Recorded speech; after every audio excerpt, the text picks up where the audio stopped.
گزشتہ ہم نے سیرت کے سبق کو یہاں تک پڑھ لیا تھا کہ مختلف حربے استعمال کرنے کے بعد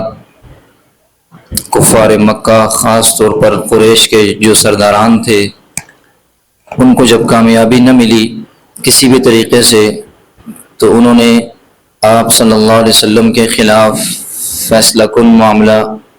اور اس قسم کی سازشیں شروع کر دی کہ ہم نعوذ باللہ آپ صلی اللہ علیہ وسلم کو قتل کرنے کی سازشیں انہوں نے شروع کی۔ اسی طرح اور بھی دیگر باتیں ہم تقریباً وہاں پر بہت ساری پڑھ چکے ہیں کہ وہ کیسے کیسے حربے استعمال کرتے رہے صحابہ کرام کے اوپر ظلم و ستم کے، اور دیگر۔ تھوڑا سا درمیان میں ایک صحابی ہیں، ان کا واقعہ اسلام لانے کا پڑھ لیتے ہیں، پھر اس سے آگے چلیں گے۔ اسلام کی جو خبر تھی آس پاس پھیلتی رہی، تو پورے عرب کے اندر، خطہ عرب کے اندر بہت سارے لوگ ایسے تھے جو اس وقت کی بت پرستی سے اور شرک سے، اور جو اعمال وہاں پر برے ہو رہے تھے جاہلیت کے دور میں، اس سے پریشان تھے، اس کو اچھا نہیں سمجھتے تھے، لیکن سامنے کوئی ایسا رخ نہیں تھا، رہنما نہیں تھا جس کی پیروی اور اتباع کی جائے، جو ان سب کو ایک لڑی کے اندر پرو دے۔ یہی خبر اسلام کی یہاں سے چلتے چلتے قبیلہ بنو غفار تک پہنچ گئی۔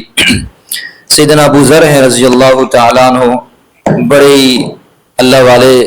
صحابہ میں ان کا شمار ہوتا ہے، بڑے مخلص صحابہ کرام میں، صحابہ سارے ہی مخلص، لیکن ان میں سیدنا ابو ذر کا نام بڑا چمکتا اور دمکتا ہے۔ ان کو خبر پہنچی کہ مکہ کے اندر ایک شخص ہے، خالص اللہ کی عبادت کی طرف پکارتا ہے، اور یہ جو ہمارے علاقوں کے اندر، ہمارے معاشرے میں جو چیزیں پھیلی ہیں ان کو نہیں مانتا۔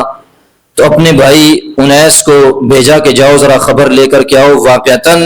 یہ کسی آسمانی تعلیمات کی طرف بلا رہا ہے، ذرا اس کی خبریں تو پہنچاؤ، کیسا آدمی ہے، کس چیز کی دعوت دیتا ہے، اگر اس قابل ہوئی دعوت تو ہم بھی قبول کر لیں گے، اس کا ساتھ دیں گے، ذرا پتہ کر کے آؤ۔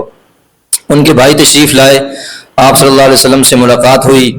اور واپس تشریف لے گئے۔ جا کر کے سیدنا ابو ذر سے کہا کہ میری ملاقات ہوئی ہے، وہ شخص جو ہے نا خیر کی، بھلائی کی، اچھی باتوں کی دعوت دیتا ہے، بری باتیں جو ہمارے معاشرے میں پھیل چکی ہیں ان سے منع کرتا ہے، ایک اللہ کی طرف پکارتا ہے۔ لیکن چونکہ نبوت کا ایک طرف معاملہ تھا، دوسرا اپنے آپ کو نبوت کے حوالے کرنے کا معاملہ تھا، سیدنا ابو ذر کو کوئی تسلی نہیں ہوئی، خود سوچنے لگے کہ یار خود چلا جاؤں، صحیح تسلی کر کے کسی شخص کے ہاتھ میں اپنا ہاتھ دے دوں تاکہ جو ہے نا مجھے مکمل معلومات مل جائیں۔ خود تشریف لے آئے، لیکن بھائی نے یہ بتا دیا تھا کہ اب آپ جب وہاں جاؤ تو معاملہ وہاں پر ایسا ہے کہ جو بھی اس نبی سے متعلق کوئی بات کرتا ہے یا اس کے پیروکاروں سے متعلق پوچھنے کی کوشش کرتا ہے تو مکہ والے اسے بری نگاہوں سے دیکھتے ہیں، اس کو اچھا نہیں سمجھتے، بلکہ ان کو روکنے کی کوشش کرتے ہیں، اور ظلم و ستم کی داستانیں ہیں جو ان کے اوپر ایمان لا چکا ہے ان کے ساتھ ایسا معاملہ کر رہے ہیں۔ تو پہلے سے محتاط ہو کر آپ دیکھیں، سیدنا ابو ذر کی بھی ترتیب کو آپ دیکھیے گا، کیسے جو ہے نا محتاط رویے کے ساتھ، کیسے حکمت اور بصیرت کے ساتھ آ کر کے اسلام قبول کرنے کے لیے کیسا معاملہ اختیار فرمایا۔ تشریف لائے، بالکل خاموشی سے، کسی کو جانتے پہچانتے نہیں تھے، آ کر بیت اللہ کے پاس جو ہے نا وہ وہاں پر ہی ٹھہرے رہے اور شام تک کوشش کرتے رہے، لیکن کسی سے بات نہیں کی، کیوں پتہ یہ ذہن میں تھا کہ اگر بات کروں گا ایسا نہ ہو کہ لوگ مجھ پر ٹوٹ پڑیں، مارنا شروع کر دیں یا مجھے یہاں سے نکال دیں، واپس بھیج دیں، اور میرا جو مقصد آنے کا فوت نہ ہو جائے کہیں۔ تو خاموش رہے، وہیں پر ٹھہرے رہے کہ شاید مجھے کوئی اس طرح مل جائے میں سرکار تک پہنچ جاؤں صلی اللہ علیہ وسلم۔ تو کہا کہ میں شام تک وہاں رہا، سیدنا علی تشریف لائے رضی اللہ تعالیٰ عنہ، دیکھا کہ ایک اجنبی مسافر ہے اور حرم میں بیٹھا ہوا ہے، اور شاید چونکہ لوگ وہاں پر آتے جاتے رہتے، تو کہا کہ میرے ساتھ چلیے۔ رات حضرت علی کے پاس گزاری، صبح پھر جو ہے نا حضرت علی ان کو حرم شریف میں آ کر چھوڑ دے کہ چلو مسافر ہے، اپنا کام کر لے گا، چلا جائے گا۔ شام کو پھر دیکھا، دوسرے دن پھر وہ بندہ وہیں حضرت ابو ذر، پھر اپنے ساتھ لے گئے۔ تیسری رات بھی دیکھا بندہ ادھر ہی اپنے ساتھ لے کر کے گئے، تو پوچھا کہ اجنبی تم کس مقصد کے لیے آئے ہو؟ سارا دن یہاں میں تمہیں دیکھتا ہوں حرم کے اندر ہوتے ہو، تمہارا کون سا ایسا کام ہے جو مکمل نہیں ہو رہا اور یہاں حرم سے باہر نکلتے بھی نہیں ہو؟ تو اگر میں تمہاری کوئی مدد کر سکتا ہوں تو بتاؤ۔ تو بہرحال پہلے آپس میں اعتماد کا ایک رشتہ قائم کیا۔ سیدنا ابو ذر نے شروع میں نہیں بتایا کہ میں کسی نبی کی تلاش میں ہوں، مجھے یہ خبریں ملی ہیں۔ تو بہرحال بڑی محتاط طریقے سے جب دیکھا کہ سیدنا علی کوئی نرم گوشہ رکھنے والے انسان ہے اور دل بڑا نرم ہے، اور جس چیز کی میں ان سے پتہ کروں گا تو مجھے نہیں لگتا کہ میرے خلاف کوئی ایسا معاملہ کریں گے، تو بتا دیا کہ ہمارے علاقے تک یہ خبریں پہنچی ہیں، یہاں ایک نبی پایا جاتا ہے جو اللہ کی طرف بلاتا ہے، شرک سے، کفر سے بیزار ہے، ہماری جو رسم و رواج ہیں اس کو نہیں مانتا، اور بھلائی کے اچھے کاموں کی دعوت دیتا ہے تو اس کا پتہ کرنے آیا ہوں۔ تو حضرت علی رضی اللہ عنہ نے کہا کہ بالکل صحیح جگہ پر پہنچے ہو، میں تمہیں ان کا پتہ بتا سکتا ہوں، لیکن بہت محتاط طریقے سے۔ رات کو بیٹھے آپس میں یہ بات طے کی، کہا کہ دیکھیں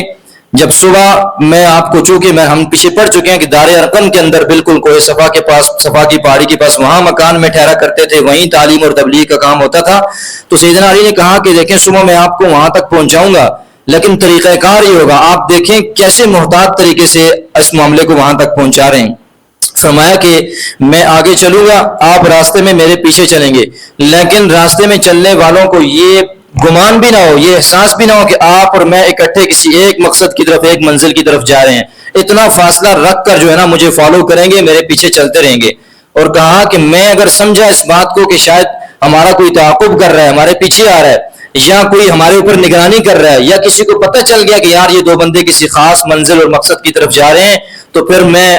بعض جگہوں پر لکھا کہ میں جو ہے نا میرے پاس جو مشکیزہ ہوگا پانی کو میں دیوار کی طرف انڈیلوں گا، گرانا پانی شروع کر دوں گا، تو سمجھ جانا کہ معاملہ ٹھیک نہیں ہے۔ اور بعض اکثر جگہوں پر یہ ملتا ہے تو کہا کہ میں دیوار کی طرف ہو کر نیچے پاؤں کا جو جوتی کا تسمہ ہے اپنا وہ باندھنے لگ جاؤں گا، تو آپ پھر رکنا نہیں ہے، آپ میرے پاس سے گزر کر چلے جانا، پھر ہم کوئی اور ترتیب بعد میں بنا لیں گے۔ تو دیکھیں کتنے محتاط رویے اور طریقے کے ساتھ سرکار تک پہنچایا جا رہا ہے، اور کتنا احساس کیا جا رہا ہے کہ سرکار کو اور دین کی دعوت کو کسی بھی طریقے سے نقصان نہ پہنچ سکے۔ تو فرمایا کہ ٹھیک ہے ہم اسی انداز میں چلتے رہیں گے۔ بہرحال راستے میں کوئی معاملہ نہ ہوا، آپ صلی اللہ علیہ وسلم کے پاس تشریف لے گئے، بالمشافہ گفتگو فرمائی، بات چیت کی، اور اس بات کو سمجھ لیا کہ یہ جس شخصیت سے میں گفتگو کر رہا ہوں یہ کوئی ایسی شخصیت نہیں ہے کہ اپنی طرف سے باتیں بنا کر پیش کر رہا ہو۔ اللہ کے نبی صلی اللہ علیہ وسلم کے ہاتھ پر اسلام قبول کر لیا اور بیعت کر لی۔ تو دیکھیں سیدنا ابو ذر ہیں کتنے محتاط طریقے سے وہاں پر پہنچے۔ صحابہ کرام احتیاط کا دامن نہیں چھوڑتے تھے۔ ایسا میں بار بار عرض کرتا ہوں، ایسا کوئی کام نہیں کرتے تھے جس سے دین کی دعوت کو نقصان پہنچتا ہو۔ دوسرے نمبر پر آپ صلی اللہ علیہ وسلم نے ارشاد فرمایا کہ ابو ذر ایسا کرو کہ آپ جو ہے نا اپنے علاقے میں چلے جاؤ، وہاں اپنے جو قبیلے کے لوگ ہیں ان کو اسلام کی دعوت، میری باتیں بتاتے رہو، اس وقت تک اپنے اسلام کا اظہار یہاں پر نہیں کرنا، جب میری طرف سے کوئی خبر تمہیں پہنچ گئی، ہمیں اللہ نے کہیں غلبہ عطا فرما دیا، ہم زیادہ ہو گئے اور ہم ان دشمنوں سے بچ سکے، پھر میں پیغام بھیجوں گا، آ جانا، ابھی اسلام کو چھپاؤ۔ دیکھیں اسلام کو چھپانے کا حکم خود سرکار ان کو دے رہے ہیں، خود انہیں کہہ رہے ہیں کہ میرا مشورہ ہے کہ تم اسلام کو چھپاؤ، باہر کسی کو نہیں بتانا۔ سیدنا ابو ذر نے فرمایا کہ یا رسول اللہ، اللہ نے مجھے حقیقت کے علم سے نوازا ہے، اللہ نے مجھے اپنے تک پہنچنے کا راستہ دیا ہے، کیسے ہو سکتا ہے کہ ابو ذر اسلام لے آئے اور اپنی باتوں کو جو ہے نا چھپا لے اور لوگوں کو نہ بتائے؟ میرا ضمیر اور میرا جو ہے نا طبیعت یہ گوارا نہیں کرتی، میں تو ببانگے دو بار جا کر اعلان کروں گا۔ اب یہاں پر یہ بات سمجھ لیجئے کہ آپ صلی اللہ علیہ وسلم کا یہ حکم نہیں تھا کہ ابو ذر ابھی اسلام کو چھپا کر رکھو، بلکہ صحابہ کرام کی طبعی اور جسمانی کمزوریوں کو دیکھتے ہوئے کہ یار اگر یہ ابھی اپنے اسلام کا اظہار کریں گے مار پڑے گی اور جو ہے نا یہ برداشت نہیں کر سکیں گے، اور صحابہ کرام کو تکلیفوں اور پریشانیوں سے بچانے کے لیے مشورہ دیا کہ نہیں ابھی اسلام کا اظہار نہیں کرنا، حکم نہیں تھا مشورہ تھا، یعنی رخصت بتائی کہ یہ رخصت ہے آپ کو، آپ چاہیں تو اسلام کو چھپا لیں۔ لیکن سیدنا ابو ذر پر قربان جائیں، فرمایا کہ نہیں رخصت پر عمل نہیں کروں گا، عزیمت کے سختی والے اور اہمیت والے راستے کو اختیار کروں گا۔ باہر نکل کے جا کر اعلان کر دیا کہ اب غفار قبیلے کا ابو ذر جو ہے نا وہ اسلام لے آیا، تم سے جو ہو سکتا ہے کر لو۔ تو وہ لوگ ٹوٹ پڑے، اتنا مارا، خوب مارا، مار کر ان کو نڈھال کر دیا۔ اسی اسلام میں حضرت عباس ہے رضی اللہ تعالیٰ، وہ تشریف وہاں پر لائے اور اس وقت مسلمان نہیں ہوتے، کہا کہ ایک ایسے شخص کو مار رہے ہو کہ تمہارے جو قافلے یہاں سے شام کی طرف جاتے ہیں نا تو یہ بنو غفار قبیلہ راستے میں پڑتا ہے، ایسا نہ ہو کہ پھر تمہاری تجارت راستے سے بند ہو جائے، وہاں سے گزرنے نہ دیں، وہاں سے تمہارا سامان جو ہے نا وہاں سے نہ جا سکے آگے۔ تو اپنی معیشت کی فکر کی وجہ سے وہ لوگ پیچھے ہٹ گئے کہ یہ بات آپ کی ٹھیک ہے، ایسا نہ ہو کہ کل ہمارے قافلے وہاں سے گزر نہ سکیں۔ تو بہرحال اسلام کے لیے قربانی دینا ہم پہلے بھی پڑھ چکے ہیں کہ رخصت کا عمل بھی ہے، عزیمت کا عمل بھی ہے، یہ انسان کو خود طے کرنا ہے کہ کہاں ہم رخصت پر چلیں گے اور کہاں جو ہے نا ہم عزیمت پر چلیں گے۔ ایسی عزیمت پر چلنا جس سے دین کی دعوت کو نقصان ہو اسلام پسند نہیں کرتا۔ ہاں وہاں پر جہاں اسلام کے مقصد کو، اسلام کی منزل کو پانے کے لیے، لوگوں کو بتانے کے لیے کہ یہ اسلام جس کو ہم سینے سے لگا چکے ہیں تم ہر حربہ استعمال کر لو، ہم اس کو چھوڑ نہیں سکتے، وہاں پر انسان کو عزیمت کا راستہ اختیار کرنا چاہیے۔ اللہ تعالیٰ کے ہاں ایسے اعمال اور افعال کی بہت قدر ہے۔ بہرحال اللہ ہمیں اس کی سمجھ نصیب فرمائے۔ اسی طرح میں نے عرض کر دیا، تھوڑا سا مزید آگے چلتے ہیں، ایک واقعہ اور بیان کرتے ہیں، بہت ہی اہمیت کا حامل واقعہ ہے اور بہت اہم دین کی دعوت کے اندر یہ جو واقعہ ہم ابھی ذکر کرنے لگے ہیں بہت اہمیت کا حامل ہے،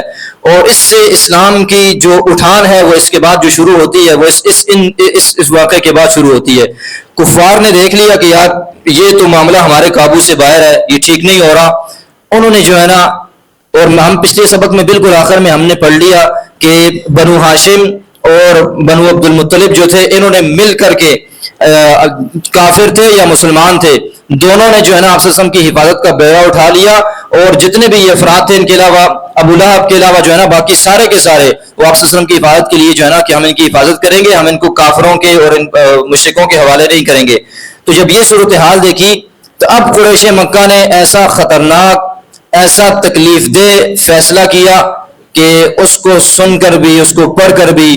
انسانیت شرما جاتی ہے، انسان کے رونگٹے کھڑے ہو جاتے ہیں۔ انہوں نے کہا کہ یہ کسی بھی طریقے سے قابو نہیں آ رہے، بلکہ الٹا دو بڑے بڑے خاندان بنو ہاشم، بنو عبد المطلب اس کی حفاظت کے لیے کھڑے ہو گئے، اور اس تفریق کے بغیر مسلمان ہو یا کافر سارے اس کے حق میں کھڑے ہو گئے کہ اس کی حفاظت کریں گے، ان کو ان باقیوں کے حوالے نہیں کریں گے۔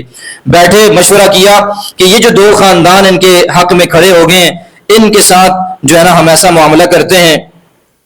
ان کے ساتھ مکمل طور پر معاشی، سماجی، معاشرتی ہر قسم کا بائیکاٹ کرتے ہیں۔ ایک معاہدہ لکھا اس چیز کو کہ ہم ان کے ساتھ نہ اٹھیں گے، بیٹھیں گے، نہ بات چیت کریں گے، نہ شادی بیاہ کریں گے، نہ ان سے کوئی خرید و فروخت کریں گے، نہ ان کے گھر میں آنا جانا میل جول رکھیں گے اس وقت تک جب تک یہ محمد صلی اللہ علیہ وسلم کو ہمارے حوالے نہ کر دیں قتل کرنے کے لیے، اور ہم اس سلسلے میں ان کے ساتھ کسی بھی صلح کے لیے، کسی بھی مروت دکھانے کے لیے، کسی بھی نرمی کے لیے بالکل تیار نہ ہوں گے یہاں تک کہ یہ اس شخص کو ہمارے حوالے نہ کر دیں یا اس کی حفاظت سے دستبردار نہ ہو جائے، اس کا ساتھ نہ چھوڑ دیں۔ جسے ہم شعب ابی طالب کہتے ہیں نا، 3 سال کا وہ مکمل بائیکاٹ جس نے مسلمانوں کو صفحہ ہستی سے مٹانے کے لیے انسانیت کو ایسا شرمایا کہ ہم اس کو ابھی تھوڑا سا دیکھتے ہیں کہ کیسا معاملہ ہو گیا۔ تو ہوا یوں کہ یہ صحابہ کرام آپ صلی اللہ علیہ وسلم پر ایمان لانے والے اور ان کی حفاظت کے لیے چاہے کافر تھے چاہے مسلمان تھے، جتنے لوگ بھی متفق ہوئے ان سب نے کہا اب یہ نہ ہمارے ساتھ سلام دعا کریں گے، نہ کوئی ہمارے ساتھ چیزیں فروخت کریں گے، یعنی ہر قسم کا بائیکاٹ ہے۔ تو بجائے اس کے کہ ہم راستوں میں ملیں گے، ہمارا آمنا سامنا ہوگا تو لڑائی اور جھگڑے کا سامان ہوگا، تو اس سے بہتر ہے کہ ہم لوگ ایک الگ سائڈ پر چلے جائیں گے۔ تو جناب ابو طالب کی جو ایک گھاٹی کے نام سے شہب کہتے ہیں گھاٹی کو، ایسا درہ جو 2 پہاڑوں کے درمیان ہو یا 2 پہاڑوں سے نیچے اترنے والا راستہ، یعنی اس ایک مخصوص جگہ پر یہ سارے لوگ وہاں پر جا کر رہنے لگ گئے شعب ابی طالب کے اندر۔ تو سارے لوگ وہاں پر، تو ان لوگوں نے یہ طے کر لیا، یہ ایسا کرتے تھے کہ باہر سے آنے والے قافلے ابو جہل اور اس کے جو دیگر رفقا تھے یہ کہتے تھے کہ بھائی یہ جو گھاٹی کے اندر محمد اور اس کے رفقا ہے ان کو کوئی بھی چیز فروخت نہیں کرنی، اگر فروخت کرنے کا ارادہ ہو تو کئی گنا بڑھ کر اتنا ریٹ لگانا، اتنا ریٹ کو ہائی کر دینا کہ یہ لوگ خرید نہ سکیں۔ اور ابو جہل نے کہا اگر تمہارا پھر نقصان ہو گیا، تمہاری چیزیں فروخت نہ ہوئی، اس نقصان کا ذمہ دار میں ہوں، میں تمہارے اس نقصان کا ازالہ کروں گا۔ تو اتنا ظلم کیا، اتنا ظلم ان 3 سالوں کے اندر، یہ کہنا بہت آسان ہے، سن 7 نبوی میں یہ ظلم شروع ہوا اور پھر 10 نبوی تک 3 سالوں تک اس جو ہے نا گھاٹی کے اندر یہ لوگ رہے، بشمول مسلمان تھے یا کافر تھے سب اس کے اندر رہے، کہ ایسی حالت ہوگی کہ مسلمان بیری کے پتے کھا کر اپنے پیٹ کی بھوک کو بجھاتے تھے، سارے لوگ وہاں پر جو تھے کہ یار اس پیٹ کے اندر کچھ چلا جائے کم از کم ہم زندہ تو رہ سکیں۔ اور حالت یہاں تک پہنچ گئی کہ جو ہے نا وہ چمڑے اگر کہیں سے خشک چمڑا کہیں سے مل جاتا اس کو اٹھا کر کے کھا لیتے، لیکن آپ صلی اللہ علیہ وسلم کا ساتھ نہ مسلمان نے نہ کسی کافر نے چھوڑا۔ آپ تصور کریں کہ کیسے اس حد تک یہ لوگ گر گئے کہ ان لوگوں نے جو ہے نا آپ صلی اللہ علیہ وسلم اور ان کے صحابہ یا وہ جو لوگ وہاں پر محصور تھے اس گھاٹی کے اندر قید تھے، ان کی حالت یہ ہو گئی کہ وہاں بچوں کے بلکنے کی، رونے کی، تڑپنے کی آوازیں اس گھاٹی سے باہر لوگوں کو باہر سنائی دیتی تھی اور عورتوں کی آوازیں باہر تک آتی تھی، بھوک سے نڈھال ان بچوں کی آوازیں دور تک سنائی دیتی تھی۔ لیکن آپ دیکھیں کہ کیا وہ انسان نہیں تھے؟ اگر اس تصور کو ہم آج کے زمانے میں دیکھیں نا، آج کے دور کے اندر یہ غزہ کا معاملہ ہمارے سامنے 3.5 ماہ سے زائد کا عرصہ ہو چکا ہے کہ وہاں بچوں کی وہ صورتحال میں نے ابھی ذکر کیا نا کہ گھاٹی سے باہر بچوں کی آوازیں، آج سوشل میڈیا نے ان بچوں کی تصاویر بھی ہمیں دکھا دی اور ان کا بلکنا اور رونا اور سسکنا وہ ساری دنیا کے اندر، لیکن انسانیت کے نام پر جو ہے نا ساری دنیا پر حکمرانی کرنے والے ان کی انسانیت کہاں مر گئی؟ تو یاد رکھیں اولئک کالانعام بل ہم اضل، انسان بعض دفعہ ایسا جو ہے نا بدبخت ہو جاتا ہے کہ وہ جانوروں سے بھی بدتر ہو جاتا ہے. یہ مثالیں ہمارے سامنے ہیں. آج غزہ کی یہ صورتحال ہمارے دلوں کو ضرور جو ہے نا وہ کرتی ہے, ہمیں تکلیف ہوتی ہے اس سے سخت. لیکن یاد رکھیں شیب ابی طالب کی اس گھاٹی کے اندر محصور 3 سال کے عرصے کے اندر یہ لوگ جن تک کچھ بھی نہ پہنچا, نہ پانی نہ کھانا, کچھ نہیں پہنچا سکتے تھے وہ لوگ, اور چھپ کر چند لوگ جو ہے نا وہ ان تک پہنچا دیا کرتے تھے. وہ ہمیں تسلی دیتا ہے کہ اسلام کے نام پر اور اسلام کی حفاظت کے نام پر جو لوگ جمع ہوئے اس دور کے اندر 3 سال کے لمبے عرصے کا بائیکاٹ ان لوگوں کا کیا گیا, لیکن بالآخر جیت کس کی ہوئی؟ اسلام کی اور اسلام کے ماننے والوں کی ہوئی. کافر اور وہ لوگ رسوا ہوئے. ہمیں پڑھ لیں گے اس کو. تو آج بھی انشاءاللہ ہمیں یہ سختی تو برداشت نہیں ہے, ہمیں بہت تکلیف اور دکھ کے اندر امت مسلمہ, لیکن اللہ کی قسم یہ بائیکاٹ اور یہ بمباریاں جس حد تک مرضی چلی جائیں, لیکن آخر اسلام کے ماننے والوں کی فتح ہوگی. یہ لوگ روک نہیں سکتے اسلام کو سارے عالم میں پھیلنے کے اندر, اللہ کے کلمے کو بلند ہونے کے سے روک نہیں سکتے یہ لوگ انشاءاللہ. تو یاد رکھیں یہ معاملہ تو ایسے ہو گیا. اسی طرح جو 4 مہینے حرمت والے ہوتے تھے, یہ جو ہم پڑھتے رہے نا کہ آپ صلی اللہ علیہ وسلم مختلف اوقات میں باہر نکل کر اوکاز کے میلے میں بعض مختلف موقعوں پر مجمع جب لگتا تھا, بازار لگتے تھے, تشریف لے جاتے, وہاں پر لوگوں کو دعوت دیتے. تو اسی شیب ابی طالب میں جب محصور تھے اس قید کے اندر, تو پھر جو حرمت کے مہینے تھے وہاں باہر نکل جایا کرتے دعوت کے پیغام کو پہنچانے کے لیے. کھانے کو کچھ نہیں ہے پاس, لیکن دعوت کے پیغام کو جو ہے نا لوگوں تک پہنچانا. ہم نے پڑھا کہ ابو جہل پیچھے گھوما کرتا تھا, سرکار دعوت دیتے, پیچھے سے آوازیں لگاتا کہ یہ جھوٹا ہے, پیچھے سے کنکریاں اور پتھر مارتا تھا, آپ سسن لوگ روان ہو جایا کرتے تھے. وہ یہی جو شیب ابی طالب کے 3 سال تھے انہی کے اندر یہ کاروائیاں اور کام ڈالا کرتا. اسی طرح جو ہے نا اور بہت سارے اس کے اندر واقعات ہوئے جو انسان کا دل دہلا دیتے ہیں. بہرحال کچھ لوگ ایسے بھی تھے یاد رکھیں کہ جو اس سلسلے کو نہیں مانتے تھے. میں اس پر آگے تذکرہ کروں گا بہرحال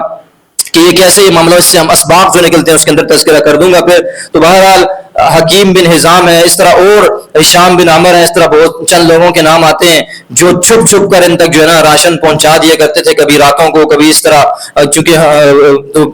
ہمدردی ان کے اندر موجود ہوا کرتی تھی, کسی بھی طرح کے تھوڑا بہت راشن پہنچا دیتے تاکہ یہ لوگ جو ہے نا سکون سے اپنا معاملہ وہاں پر کرتے رہیں. بہرحال اللہ تعالیٰ ہمیں ان واقعات کی سیرت کے جو واقعات ہیں سے سبق حاصل کرنے کی توفیق نصیب فرمائے. تو وہ یوں کہ محرم کا مہینہ شروع ہوا, 1 محرم 2 3 4 محرم نیا سال شروع ہوا سن 1090 کے اندر. تو اللہ تعالیٰ نے بعض لوگوں کے دلوں کے اندر, یہی ہشام بن عمر تھا, اس کے دل میں یہ بات آئی کہ یار یہ جو لوگ جو ہے نا ہم یہاں پر آرام اور سکون سے اتنا عرصہ 3 سال کا عرصہ گزر گیا ہے, ہم لوگ شادی بیاہ بھی کرتے ہیں, اچھے کھانے بھی کھاتے ہیں, اچھا رہن سہن بھی, ساری دنیا کے اندر تجارت بھی, سب کچھ کر رہے ہیں. وہ جو چھوٹے سی گھاٹی کے اندر محصور لوگ ہیں یار ان کو بھی کچھ کرنا چاہیے. تو دل کے اندر اس کی یہ چنگاری اٹھی, چلا گیا حکیم بن حزام کے پاس. یہ ان کے ماموں تھے ابو طالب, یہ ان کے ماموں تھے. ان کی جو بہن تھی عاتقہ, سید عبد المطلب جو تھے آپ کے دادا, ان کی بہن تھی. ان کے پاس گئے اور کہا کہ یار تم کیسے آدمی ہو, تمہارا دل نہیں پھٹتا, تمہارا دل نہیں دکھتا کہ ہم لوگ مزے سے زندگی گزار رہے ہیں, اچھے کھانے کھاتے ہیں, اچھا پہنتے ہیں, وہاں تمہارا جو ماموں ہے ابو طالب وہ اور اس کی جو فیملی, اس کا سارا خاندان اور وہاں پر جو لوگ ہیں وہ ظلم کی چکی کے اندر پس رہے ہیں, ان کے ساتھ کیا ہوا ہے, بھوک سے مر رہے ہیں وہ لوگ, تمہارا دل نہیں پھٹتا. تو کہا میرا دل تو پھٹتا ہے, لیکن میں کیا کروں, میں اکیلا آدمی کیا کر سکتا ہوں. کہا ہشام بن عمر نے ٹھیک ہے اگر تم تیار ہو تو میں بھی تمہارے ساتھ ہوں. کہا اچھا ہم 2 ہو گئے, اس واقعے کے خلاف آواز اٹھانے کے لیے, اس معاملے کے خلاف ایک اور بندہ اپنے ساتھ تلاش کرتے ہیں. یہ ایک اور بندے کے پاس جو ہے نا مطعم بن عدی ہے, اس کے پاس بھی جا کر یہ گفتگو کی کہ یار دیکھو ہمارے علاقے میں یہ لوگ رہتے ہیں, یہ 3 سال کا عرصہ گزر گیا, ان پر ظلم ہے, بائیکاٹ ہے سماجی اور معاشرتی, تمہارا دل نہیں پڑتا ان چیزوں سے, ہم کیسے جو ہے نا مردہ دل لوگ ہیں, ہم کیسے حالات کے اندر چل رہے ہیں, دنیا ہمارے بارے میں آنے جانے والے لوگ کیا کہتے ہوں گے کہ اپنوں پر کیسا ظلم کر رہے ہیں, ہر قسم کا بائیکاٹ ان کے ساتھ کیے ہوا ہے. تو اس نے بھی کہا کہ آپ کی بات ٹھیک ہے, یعنی وہ نرم دل لوگ جو تلاش کیے وہاں پر جنہیں پتا تھا کہ یار یہ ہمارا ساتھ دیں گے. اس کے بعد اس نے کہا کہ ٹھیک ہے میں آپ کے ساتھ ہوں, لیکن اور کون ہے تمہارا, اس نے بتایا کہ فلاں ہشام بن عمر بھی ہیں, میں بھی تمہارے ساتھ ہوں. کہا اور لوگوں کو, ابو البختری ایک شخص کا نام ہے, اس کے پاس گئے, اس نے بھی یہی کہا. ایک اور شخص کے پاس, اس کے بعد جو ہے نا وہ گئے زہیر زما بن اسود ہیں, اسی طرح زہیر نامی ایک شخص. تو مختلف لوگوں معاملے پر کھڑے ہو گئے کہ ہم جو ہے نا کل اس معاملے کے حوالے سے مشورہ یہ کیا کہ صبح جیسے ہی حرم کے اندر چلے جائیں گے, ہم 5-6 بندے وہاں پر جمع رہیں گے, مختلف جگہوں پر بیٹھ جائیں گے, جب مجمع لگ جائے گا لوگ جمع ہو جائیں گے تو زہیر نے کہا کہ سب سے پہلے میں آواز لگاؤں گا سب سے پہلے، تو آپ لوگ جو ہے نا اس کے بعد ایک بندہ میری تائید کرے گا، پھر دوسرا کرے گا، پھر تیسرا، تو لوگ سمجھے کہ یار بہت سارے لوگ اس معاہدے کے خلاف ہمارے ساتھ کھڑے ہو گئے ہیں، دیکھیں کیسی پلاننگ کی آپ صلی اللہ علیہ وسلم کے اس معاملے کو ختم کروانے کے لیے۔ تو یہاں پر یہ بھی سمجھ لے یہ 5 کے 5 یا 6 افراد جو اس وقت آپ صلی اللہ علیہ وسلم کے لیے لابنگ کر رہے تھے، آپ صلی اللہ علیہ وسلم کے لیے لوگوں کو کنونس کر رہے تھے اس معاشرتی اور سماجی بائیکاٹ کے خلاف، ان میں سے کوئی بھی جو ہے نا مسلمان نہیں تھا، سب کے سب غیر مسلم تھے۔ انہوں نے آپ صلی اللہ علیہ وسلم کو اس بائیکاٹ سے نکلوانے کے لیے آواز اٹھائی، تو ان لوگوں نے صبح ایسا کیا، آ کر کے جو ہے نا یہاں پر یہ معاملہ ہوا، سب سے پہلے جو ہے نا زما تشریف لائے، انہوں نے آ کر کے جو ہے نا سب سے پہلے زہیر تشریف لائے، زہیر آ کر کے انہوں نے آواز لگائی، سب سے پہلے انہوں نے رات کو کہا تھا کہ میں صبح کے وقت سب سے پہلے میں اعلان کروں گا، پھر تم لوگ میرا ساتھ دینا۔ تو زہیر نے آ کر کے آواز لگائی کہ خدا کی قسم اے اہل مکہ اور حرم کے لوگوں تمہیں کیا ہو گیا، ہم لوگ اچھا کھاتے ہیں، اچھا پہنتے ہیں، اچھا رہن سہن ہے، آزاد گھومتے ہیں، اور تم لوگوں نے ان 2 خاندانوں پر اتنا ظلم کیا ہے، اللہ کی قسم ہم لوگ اس معاہدے کو نہیں مانتے، جب تک ہم اس معاہدے کو پھاڑ نہ لیں، اس کو ہم جو ہے چیز نہ لیں، ہم چین سے نہیں بیٹھیں گے۔ میں پیچھے تذکرہ کرنا بھول گیا کہ یہ جو انہوں نے یہ جو لکھا تھا نا معاہدہ، اس کو جو ہے نا بیت اللہ کے اندر جا کر کے لٹکا دیا، اور بیت اللہ کے اندر کسی تحریر کو لٹکانے کا مقصد کیا ہوتا تھا کہ یہ پتھر پر لکیر ہے اب یہ معاہدہ، یہ تحریر جو بیت اللہ کے اندر اب اس کا مخالفت کوئی بھی نہیں کر سکتا، چاہے آپ جیسے بھی جذبات ہو کسی کے خلاف رکھتے ہو کسی کے معاملے میں، لیکن جو بات بیت اللہ کے اندر لٹکا دی جائے اس کے بڑوں کی طرف سے، اس کی مخالفت کوئی نہیں کر سکتا۔ تو انہوں نے کہا کہ ہم تو اس معاہدے کو پھاڑیں گے۔ دوسرے بندے نے جو ہے نا وہاں سے آواز لگائی، جب یہ پہلی آواز لگی، ابو جہل نے کسی کونے میں بیٹھا ہوا تھا وہاں پر، اس نے کہا کہ بھائی یہ خدا کی قسم اس معاہدے کے خلاف کوئی نہیں اٹھ سکتا، یہ معاہدہ ایسے رہے گا، کوئی اس کو نہیں پھاڑ سکتا۔ اسی طرح پھر زما نے کہا کہ یہ صحیفہ جس وقت تم لوگوں نے یہ لکھا نا یہ بات معاہدہ، اس وقت بھی ہم اس کے مخالف تھے، لیکن چونکہ تم لوگ بڑے تھے ہماری رائے تو تم لوگوں نے لی نہیں ہے، ہم تو اس وقت بھی اس کے خلاف تھے، تو 3 سال گزر گئے ظالموں، ہم اس وقت بھی اس کے مخالف تھے، آج بھی اس کے مخالف ہے، اس کو پھاڑ دینا چاہیے۔ یوں مکم بن عدی اور دیگر لوگوں نے، شام بن عمر نے، سب نے جو ہے نا آوازیں لگانی شروع کر دی، تو لوگوں نے سمجھا کہ شاید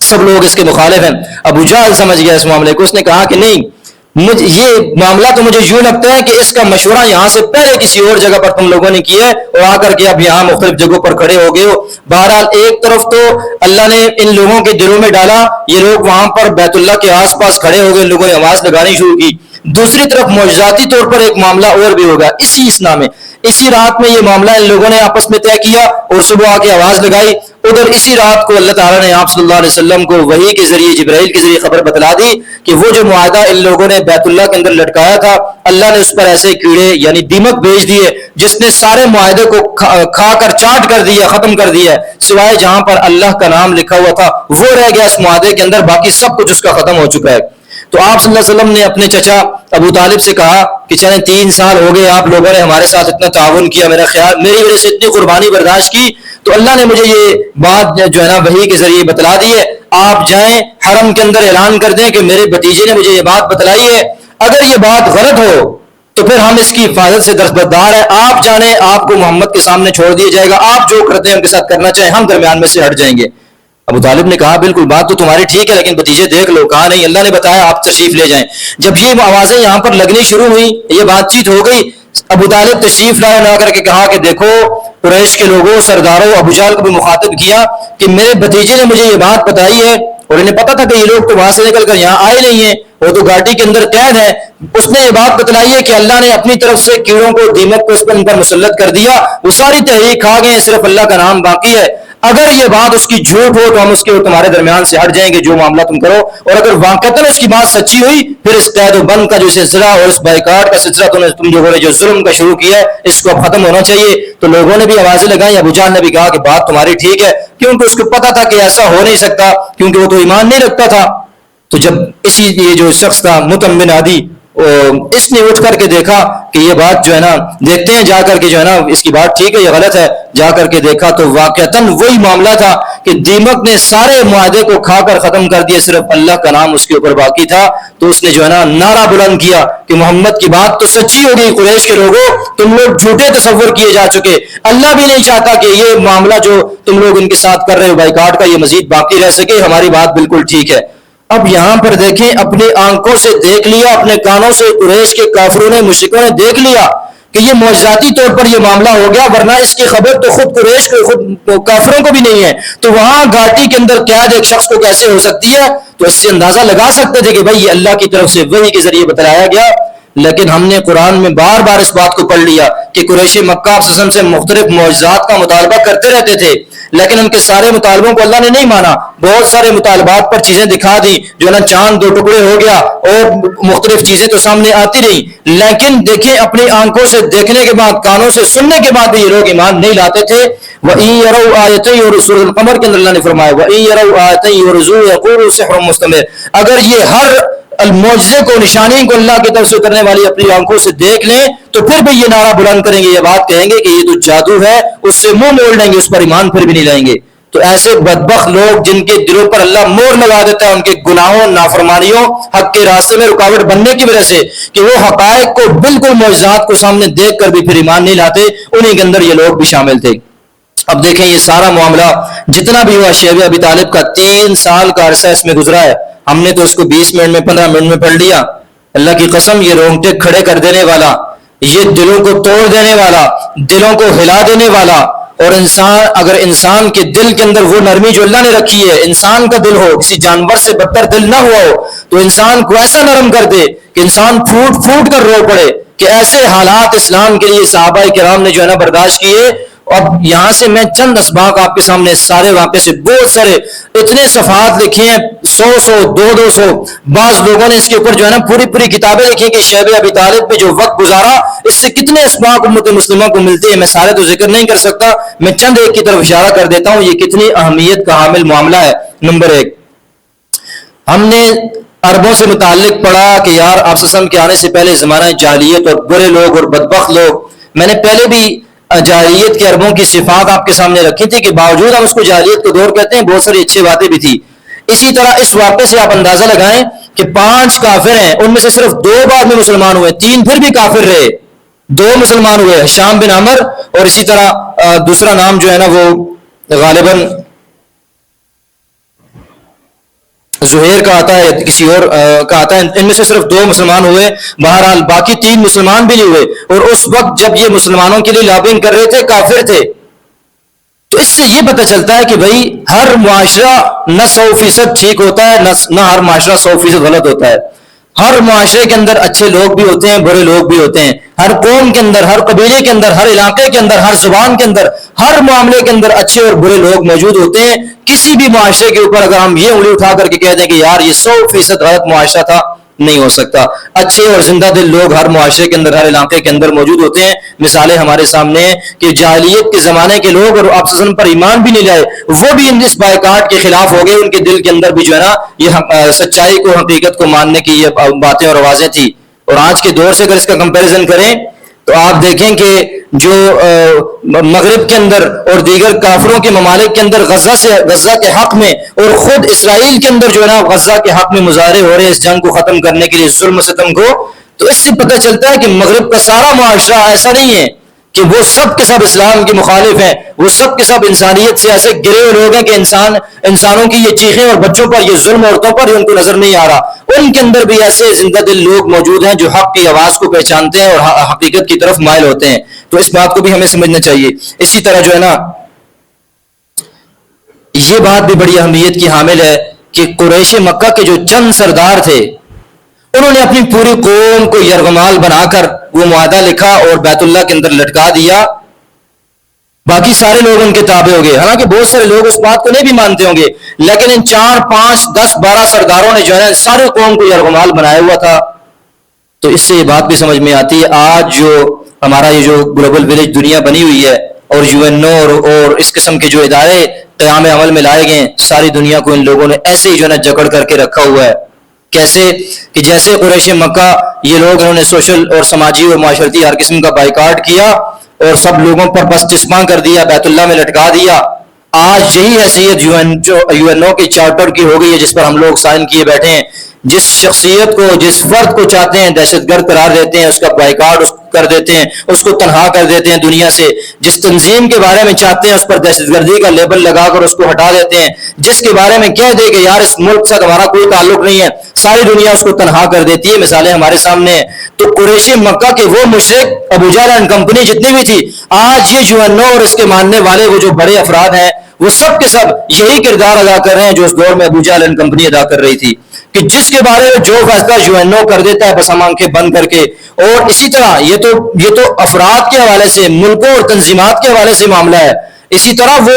جس اسلامی تعلیم کے حوالے سے بھی جو بات کرتے ہیں بس پھر ہمارے لوگ اس سلسلے کو شروع کر دیتے ہیں آگے پھیلانا کہ چونکہ انہوں نے کر دیا, وہ تو بڑے ہیں نا, وہ تو کوئی ایسی بات نہیں کر سکتے. تو بہرحال سمجھنا چاہیے کہ ابو جہل اور قریش کے وہ سردار جو اسلام کے مخالف اس وقت تھے, آج بھی یو این او کے جو افراد ہیں وہ سب کے سب اسلام مخالف اور دشمنی میں ایک ہی پیج کے اوپر ہے, کوئی فرق نہیں ہے ان دونوں کے اندر. اللہ ہمیں اس بات کو سمجھنے کی توفیق نصیب فرمائے. اور یاد رکھیں قیامت تک یہ سلسلہ یوں ہی چلتا رہے گا, اسلام کے مخالف بھی اور اسلام کے ماننے والے بھی. آپ صلی اللہ علیہ وسلم خود اگر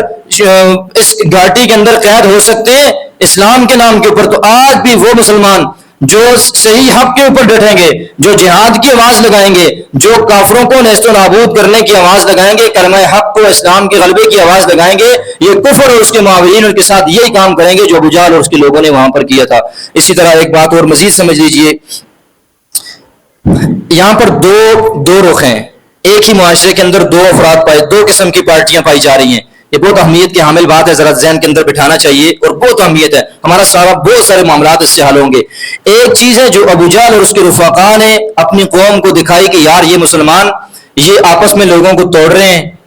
یہ آپ کے خداؤں کو, بتوں کو برا بھلا کہہ رہے ہیں. مسلمانوں کے خلاف جو بھی پروپیگنڈا تھا سارا ہم پہلے پڑھ چکے ہیں. ایک رخ یہ ہے جو ابو جہل اینڈ کمپنی لوگوں کو دکھا رہی ہے. اسی معاشرے کے اندر ایک رخ وہ تھا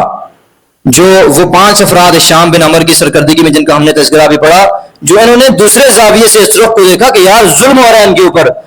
انسانیت کو شرما دیا, ایسا کام جو کوئی نہیں کر سکتا یہ لوگ کر رہے ہیں. تو اس سے ہمیں یہ سمجھنا چاہیے کہ ہر چیز کو پرکھنے کے لیے, سمجھنے کے لیے 2 رخ ہوتے ہیں, 2 زاویے نگاہ ہو سکتی ہیں, 2 نقطہ نظر ہو سکتے ہیں. اگر آپ ابو جہل کے زاویے سے ان چیزوں کو دیکھیں گے تو آپ کو جو ہے نا کوئی ظلم نظر نہیں آئے گا. اس لیے تو 3 سال گزر گئے بدبختوں نے ایسا معاملہ کر دیا. جب آپ اسی معاملے کو یہ شام بن عمر اینڈ کمپنی اور اس کی پارٹی کی طرف سے دیکھیں گے تو آپ کو ظلم و ستم نظر آئے گا. تو ہر معاملے کو ہمارا تصور یہ بن چکا ہے کہ ہم یو این او کے رخ سے جب کسی معاملے کو دیکھتے ہیں تو ہمیں فلاں شخصیات دہشت گرد نظر آتی ہیں, ہمیں ہمیں تنظیمات جو ہے نا دہشت گرد نظر آتی ہیں, ہمیں فلاں اسلام کا حکم جو ہے نا وہ ہمیں مزاج کے مطابق معلوم نہیں ہوتا, ہمیں برا لگنے لگ جاتا ہے, ہمیں فلاں ملک کی پالیسیاں ہمیں ٹھیک نہیں لگتی. جب ہم یو این او کے نقطہ نظر سے دیکھتے ہیں اور ان لوگوں کے نقطہ, جب اسی کو اب آپ اسلام کے نقطہ نظر سے دیکھنا شروع کریں گے, اللہ کی قسم کوئی اعتراض باقی نہیں رہتا. ہمارے پاس 2 نقطہ نظر ہیں. یاد رکھیں اسی بات کو سمجھنے کے لیے کہ ہر معاملے کو آپ اس مغرب کی طرف سے نہ دیکھیں کہ وہ کس نقطہ نظر سے ہمیں دکھا رہے ہیں. وہ تو دکھائے گا ہی ظلم بنا کر, وہ تو دکھائے گا ہی آپ کو اسلام جو ہے نا انسانیت کے مخالف بنا کر. جب آپ اسلام کے نقطہ نظر سے اس چیز کو رخ کو دیکھنا شروع کریں گے آپ سمجھ جائیں گے کہ کتنا زہر ان لوگوں نے ویسٹرن یونین میں اور مغربیت پسندی نے ہمارے چیزوں کے اندر گھول دیا ہے. تو ہر چیز کو ہمیں کس رخ سے دیکھنا ہے, ہمیں جو ہے نا مغرب کے تصورات کے ذریعے اس کو پرکھنا نہیں ہے. اسلام کی چیزوں کو, اپنے معاملات کو ہم نے اسلامی نقطہ نظر سے, اسلامی زاویہ نگاہ سے اپنی چیزوں کے اوپر نظر ڈالنی ہے. تو یہ بھی ایک اس سے معاملہ سمجھ میں آتا ہے. ہمارے بہت سارے معاملے اس سے حل ہو سکتے ہیں اگر ہر چیز کو اسلام کے نقطہ نظر سے دیکھنا شروع کریں. اسی طرح جو ہے نا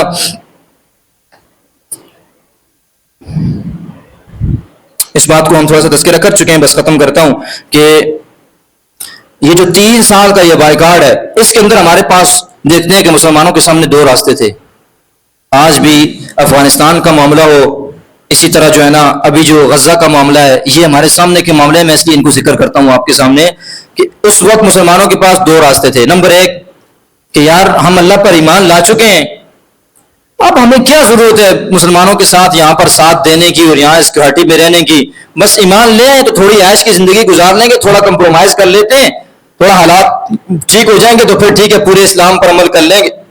تو کیا ضرورت ہے اس قید کی, سختیوں کو برداشت کرنے کی, ہم جو ہے نا تھوڑا سا کم کر لیتے ہیں نا, ہم اس پیک پر نہیں جاتے اسلام کی کہ یار ہمیں ان کے ساتھ بالکل مقابلہ بازی میں آ جائیں, تو تھوڑا گنجائش نکال لیتے ہیں. ایک صورت تو یہ تھی کہ اس بائیکاٹ سے بچ جاتے اور ان کے ساتھ ساز باز کر لیتے، حالات اور واقعات کے برابر ان کے ساتھ چلنا شروع کر دیتے۔ دوسری صورت یہ تھی کہ اپنی ذات کو نہ دیکھتے، اپنی ذات کی آسائشوں کو، بلکہ اسلام کے مشن کو دیکھتے، اسلام کی اجتماعیت کو دیکھتے، اسلام کس بات کا مطالبہ کر رہا ہے اس کو دیکھ کر اپنے آپ کو بائیکاٹ کے حوالے کر دیتے اور سخت ترین ظلم کو، تکلیف کو برداشت کر لیتے، سختی کو۔ تو دونوں میں سے آپ صلی اللہ علیہ وسلم نے، صحابہ کرام نے کس بات کو پسند کیا کہ اپنی ذات کو نہیں دیکھا، اسلام کے مطالبے کو دیکھا۔ آج بھی ہمارے سامنے ہر وقت دو مطالبے سامنے آتے ہیں، ایک یہ ہے کہ ہم لوگ اسلام کے اندر تھوڑی کنسیشن دے دیں، ایک یہ ہے کہ ہم اسلام کے معاملات کے اندر پیچھے ہٹ جائیں اور کافروں کی جو بات ہے، جو اعتراضات ہیں، یار خیر ہے جب وہ کہہ رہے ہیں تو کوئی بات نہیں ہے، اس بات کو مان کر ان کی صف میں کھڑے ہو جائیں۔ دوسرا یہ ہے کہ اسلام کے لیے ڈٹ جائیں،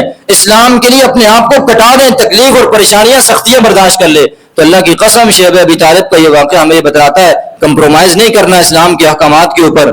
آپ نے ساز باز نہیں کرنی، آپ نے پیچھے نہیں ہٹنا، اپنے قدموں پر وہیں کھڑے اور ڈٹے رہنا ہے، چاہے حالات تمہارے اوپر جیسے بھی آ جائیں۔ اور آخر میں پہلے بھی بتا چکا کہ جتنی سختیاں ہیں، جیسے معاملات آئیں، جتنا کفر اس وقت مضبوط تھا آپ صلی اللہ علیہ وسلم ان کے رفقا کے خلاف، آج اتنا مضبوط نہیں ہے۔ اس وقت بھی اتنے سختی کرنے کے باوجود، مسلسل بائیکاٹ کرنے کے باوجود مٹا نہیں سکا، ختم نہیں کر سکتا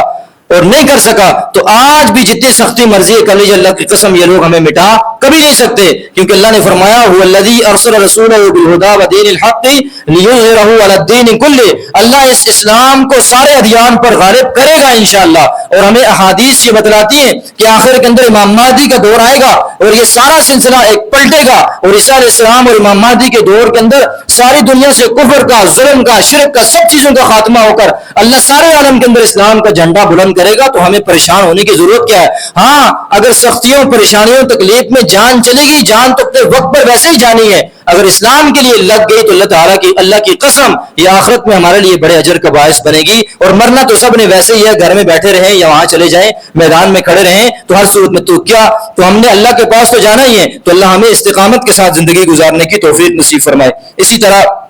دیکھیں وہ چند کافر افراد تھے، اسلام نہیں لائے ہوئے تھے، آخری بات کرتا ہوں اس سلسلے کی، انہوں نے اسلام کے لیے، انہوں نے مسلمانوں کے لیے، ان کے ساتھ وہاں محصور اور قید لوگوں کے لیے لابنگ کی، لوگوں کو کنونس کی، آپس میں بات چیت کی، تو لوگوں کو تیار کر لیا نا ایک معاملے کے لیے کہ یار اس ظلم کے خلاف کھڑے ہو جاؤ، کافر تھے سارے لیکن کھڑے ہو گئے۔ تو کیا وجہ ہے کہ آج ہم اسلام کے لیے لابنگ کریں، آج ہم اسلامی تعلیمات کے لیے ایک دوسرے کو کنونس کریں کہ یار نہیں، یہ جو مغرب کی طرف سے یہ الغار آ رہی ہے ٹھیک نہیں ہے، اس کو اسلامی نقطہ نظر سے دیکھیں تو اس کا یہ بہترین حل ہے، وہ تو مغرب ہے، اسلام کی ہر چیز کو برا کہے گا۔ اسی طرح ہم غزہ کی آواز کو ہم اپنی لگاتے رہیں جتنی لگا سکتے ہیں، سوشل میڈیا ہو، پرنٹ میڈیا ہو، الیکٹرانک میڈیا ہو، اپنی مجلسیں ہوں، اللہ کی قسم کم از کم ان کے حالات اور واقعات کو تو زندہ رکھیں نا۔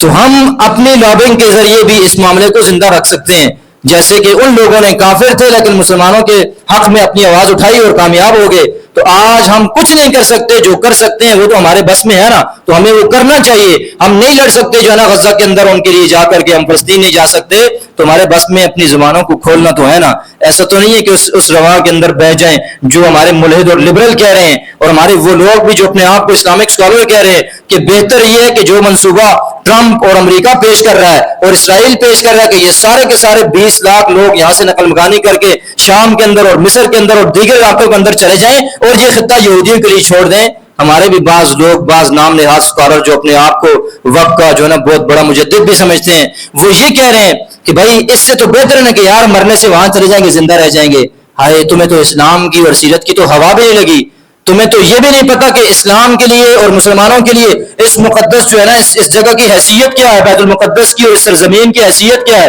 تمہیں تو یہ بھی نہیں پتا کہ سرکار نے کیسے قربانی دی شیخ ابی طالب میں اور دیگر موقعوں کے اندر، اور تم لوگوں کو یہ مشورہ دے رہے ہو جان بچا لو، اسلام کے مقدسات چاہے کافروں کے پاس چلے جائے۔ تم کیسا اپنے آپ کو اسلام کا اسلامک اسکالر جو ہے تصور کر رہے ہو؟ شرما نہیں چاہیے ایسے لوگوں کو۔ اللہ کی قسم سب کی جانیں چلی جائیں لیکن مقدس مقامات کا تحفظ ہو جائے تو یہ کوئی بڑی بات نہیں، ہماری جانیں اسلام کے لیے قربان ہے، اگر ہمیں اللہ سمجھ عطا فرمائے۔ تو بہرحال یہ ساری باتیں ان واقعات سے اسباق یہ ہیں کہ اسلام پر ڈٹنا، معاملات کو اسلام کے رخ سے دیکھنا، اور اگر گفتگو کر سکتے ہیں، جیسا بھی معاملہ کر سکتے ہیں اسلام کے لیے، ہم اپنا اسلامی معاملات کے لیے اپنا کردار ہمیں ادا کرنا چاہیے۔ اللہ ہمیں سمجھنے کی، پروپیگنڈوں سے بچنے کی توفیق نصیب فرمائے۔ ہمارے البلاغ المبین۔